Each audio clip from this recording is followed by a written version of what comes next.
From the Confession of Saint Augustine, Bishop. Let us gain eternal wisdom. The day were now approaching when my mother Monica would depart from this life. You know that day, Lord, though we did not know. She and I happened to be standing by ourselves at the window that overlooked the garden in the country yard of the house.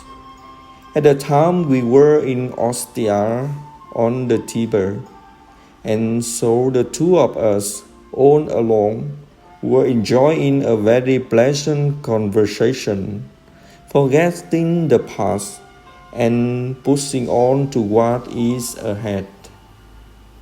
We were asking one another in the presence of the truth, for you are the truth. What is would be like to share the eternal life enjoyed by the saints, which I have not seen, nor ear heard, which have not even entered into the heart of man. We desire with all our heart to drink from the stream of your heavenly fountain, the fountain of life. That were the substance of our talk, though not the exact word. But you know, O Lord, that in the course of our conversation that day, the world and its pleasures lost all their instruction for us. My mother said, Son, as far as I am concerned, nothing in this life now gives me any pleasure. I do not know why I am still here, since I have no further hopes in this world. I did not have one reason for wanting to live a little longer to see you become a Catholic Christian before I die. God has lavished His gifts on me in that respect, for I know that you have ever renounced earthly happiness to be His servant. So what am I doing here?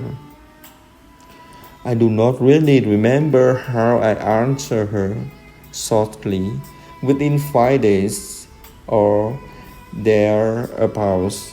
She fell sick with a fever. And one day during the course of her illness, she became unconscious, and for a while she was unaware of her surroundings.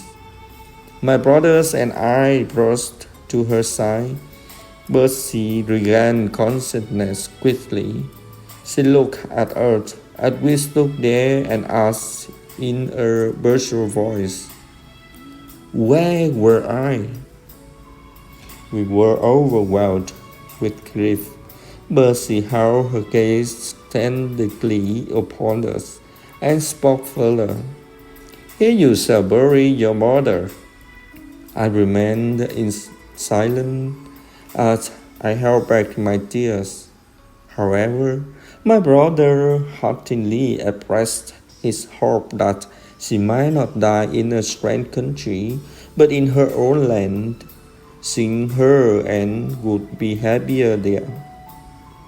When she heard this, her face was filled with anxiety, and she reproached him with a glance, because she had entertained such earthly thoughts.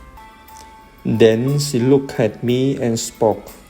Look what he is saying. Thereupon she said to both of us, Bury my body whenever you will. Let not care of it cause you any concern. One thing only I ask you, that you remember me at the altar of the Lord, wherever you may be.